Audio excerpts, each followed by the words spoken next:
Bismillahirrahmanirrahim. Assalamualaikum warahmatullahi wabarakatuh. Izin perkenalkan diri, nama saya Reksi Riansah, NIM 171151154. Saya mahasiswa Teknik Industri di STT Wastu Kencana Purwakarta. Di sini saya akan melaksanakan review jurnal analisis biaya. Pertama, latar belakang. Penentuan biaya produksi yang baik dan tepat merupakan salah satu faktor penentu untuk menentukan harga jual produk. Tinggi rendahnya penjualan, manajemen perusahaan memerlukan informasi biaya di dalam menentukan harga jual produk. Oleh karena itu, penting bagi perusahaan untuk menentukan harga jual dengan mempertimbangkan skema setiap kemungkinan harga dari suatu produk yang ditawarkan ke pasar atau ke konsumen. Salah satu usaha yang dilakukan perusahaan adalah meningkatkan volume penjualan serta melakukan pengendalian biaya-biaya. Selain itu juga ada yang dilakukan perusahaan untuk mencapai tujuan tersebut, yaitu dengan menetapkan harga jual yang dapat bersaing di pasaran. Jadi di sini perusahaan itu diwajibkan untuk menentukan harga jual produk yang akan dipasarkan kepada konsumen dengan menetapkan harga jual yang dapat bersaing antara kompetitor 1, kompetitor 2 agar menjadi pilihan terbaik untuk konsumen. Yang selanjutnya yaitu rumusan masalah. Berdasarkan uraian latar belakang di atas, dapat saya rumuskan beberapa permasalahan, yaitu diantaranya: 1. Apakah yang dimaksud analisa biaya? 2. Bagaimana manfaat dan biaya produksi? Dan yang ketiga, bagaimana mengatur dan mengukur biaya produksi? Selanjutnya yaitu tujuan penulisan. Penilaian kinerja adalah proses kualifikasi, efisiensi, dan efektivitas suatu tindakan. Suatu ukuran kinerja yang dapat diartikan sebagai metrik yang digunakan untuk mengukur suatu tindakan secara efisien dan efektif. Penilaian kinerja seharusnya berkontribusi lebih banyak terhadap manajemen bisnis dan meningkatkan kinerja dalam bisnis menurut Chan 2003. Penilaian kinerja pada supply chain sangat penting bagi perusahaan karena penilaian kinerja membantu perusahaan dalam mengukur perusahaan berdasarkan kinerja perusahaan yang telah terukur. Selanjutnya yaitu pembahasan. Di sini ada dua pembahasan, yaitu biaya bahan dan biaya tenaga kerja. Yang pertama, biaya bahan. Menurut prinsip akuntansi yang lazim, semua biaya yang terjadi untuk memperoleh bahan baku dan untuk menetapkan dalam keadaan siap diolah merupakan unsur harga pokok bahan baku yang dibeli. Harga pokok bahan baku terdiri dari harga beli yang tercantum dalam faktur dari penjualan ditambah biaya angkutan, biaya-biaya pembelian yang lain, serta biaya yang dikeluarkan untuk menyiapkan bahan baku tersebut dalam keadaan siap diolah. Yang selanjutnya, biaya tenaga kerja. Menurut Supriyotno tahun 1999, biaya tenaga kerja langsung adalah balas jasa yang diberikan kepada karyawan pabrik yang manfaatnya dapat didefinisikan atau diikuti jejaknya pada produk yang dihasilkan perusahaan. Jadi biaya tenaga kerja langsung adalah karyawan yang dikerahkan untuk mengubah bahan langsung menjadi barang jadi. Biaya ini meliputi gaji para karyawan yang dapat dibebankan kepada produk tersebut. Jadi di biaya tenaga kerja itu perusahaan mewajibkan membayar upah kerja karyawan yang dibebankan kepada produk tertentu. Jadi karyawan tuh melakukan produksi dari bahan mentah menjadi bahan menjadi produk jadi yang memiliki nilai jual. Nah, nanti si nilai jual itu yang dapat membayar jasa dari si pekerja yang melakukan produksi tersebut. Selanjutnya masih di pembahasan biaya overhead perusahaan. Biaya overhead perusahaan adalah produksi selain biaya bahan baku dan biaya tenaga kerja langsung yang elemennya dapat digolongkan ke dalam biaya bahan penolong. Biaya tenaga kerja tidak langsung, menyusutkan, dan amortisasi aktiva tetap pabrik. Pemeliharaan aktiva tetap pabrik, biaya listrik, biaya asuransi, dan biaya overhead lain. Dari definisi tersebut, dapat diambil kesimpulan bahwa biaya overhead perusahaan adalah komponen biaya selain biaya bahan baku dan biaya tenaga kerja yang sulit didefinisikan tetapi menunjang proses produksi suatu perusahaan. Berdasarkan penjelasan tersebut, juga dapat disimpulkan bahwa ketiga unsur harga pokok produksi merupakan suatu kesatuan yang tidak dapat dipisahkan. Karena antara biaya satu lain dan lainnya terdapat saling keterkaitan. Jadi, biaya overhead ini adalah di luar dari biaya produksi tetap. Seperti itu. Selanjutnya adalah review jurnal.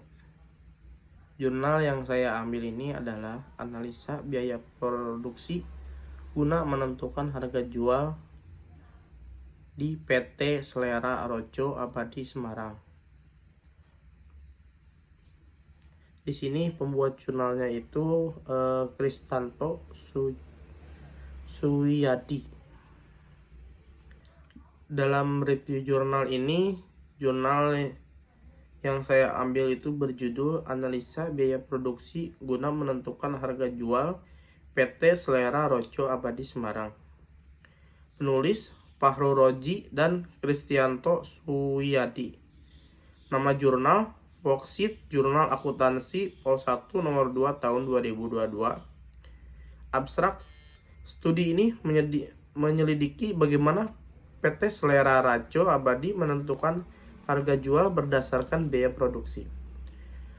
Peneliti ini menggunakan analisis deskriptif dan metode cost plus piercing untuk mempermudah pengambilan keputusan dalam menentukan harga produk. Temuan menunjukkan bahwa metode cost plus piercing dalam pendekatan variable costing membantu perusahaan dalam membuat keputusan harga yang terinformasi. Selanjutnya yaitu metode. Metode penelitian ini menggunakan metode deskriptif dengan pendekatan kuantitatif, menggunakan data primer dan data sekunder. Analisis dalam dilakukan dengan teknik analisis deskriptif. Yang selanjutnya adalah hasil. Studi ini menguraikan biaya produksi menjadi bahan baku, tenaga kerja, dan overhead. Perhitungan biaya produksi menggunakan metode variable costing dan menyajikan data dalam tabel. Metode cost plus piercing membantu menentukan harga jual dengan menambah margin keuntungan yang diinginkan ke total biaya produksi. Studi ini mencatat penurunan penjualan karena faktor eksternal seperti pandemi Covid dan regulasi pemerintahan setempat. Jadi dalam studi ini lebih menguraikan biaya produksi, tenaga kerja, dan overhead. Perhitungan biaya produksinya menggunakan variable costing dan dibuatkan dalam bentuk tabel. Metode cost plus ini juga membantu menentukan harga jual dengan menambahkan margin dalam keuntungan yang dilakukan dalam penjualan suatu produk. Yang selanjutnya adalah kekuatan analisis mendalam. Jurnal ini memberikan analisis mendalam tentang biaya produksi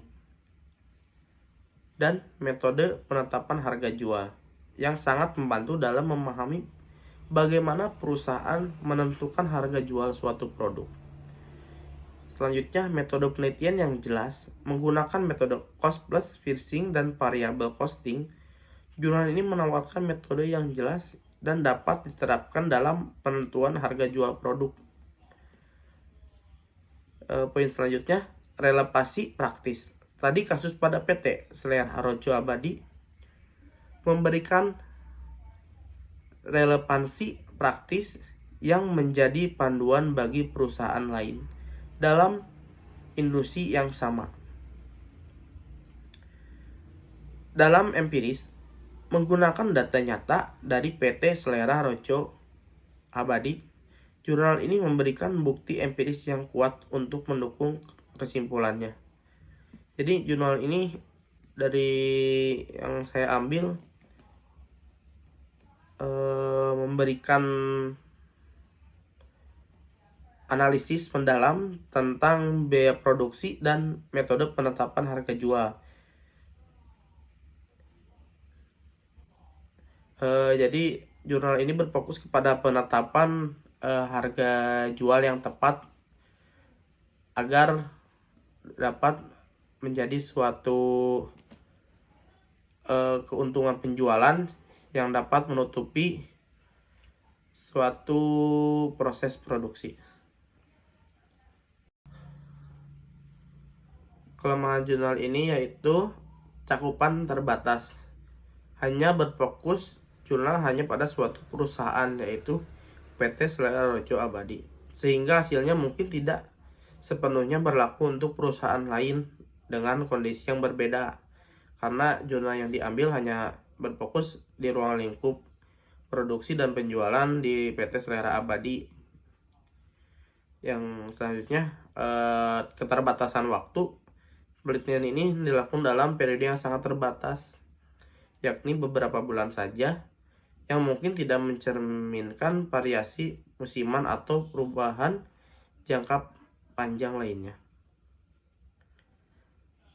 Yang selanjutnya, ketergantungan pada data internal.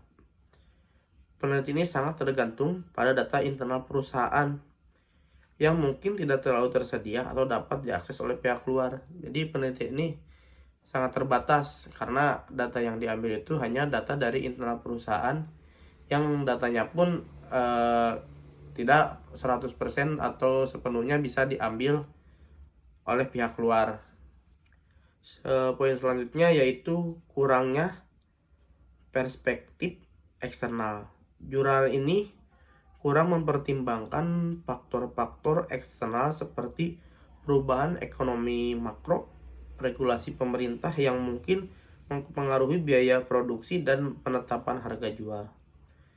Jadi kelemahan jurnal ini ya yang diambil hanya dari jurnal internal saja dan tidak mempertimbangkan faktor-faktor eksternal seperti perubahan ekonomi makro dan peraturan-peraturan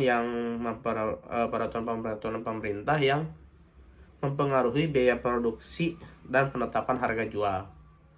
Yaitu kesimpulan. Studi menyimpulkan bahwa strategi penetapan harga PT Selera Rojo Abadi sesuai dengan margin keuntungan yang diinginkan sebesar 25%. Meskipun terjadi perubahan penjualan pada bulan-bulan tertentu, perusahaan harus mempertimbangkan penyesuaian harga jual untuk menjaga daya saing dan probabilitas di pasar. Jadi kesimpulan jurnal ini menyimpulkan strategi penetapan harga pada PT Selera Harjo dengan menentukan margin yang diinginkan yaitu sebesar 25%. Jadi si PT Selera Harjo ini menentukan margin keuntungannya yaitu sebesar 25%. 25% itu di beberapa bulan tertentu terjadi penurunan penjualan.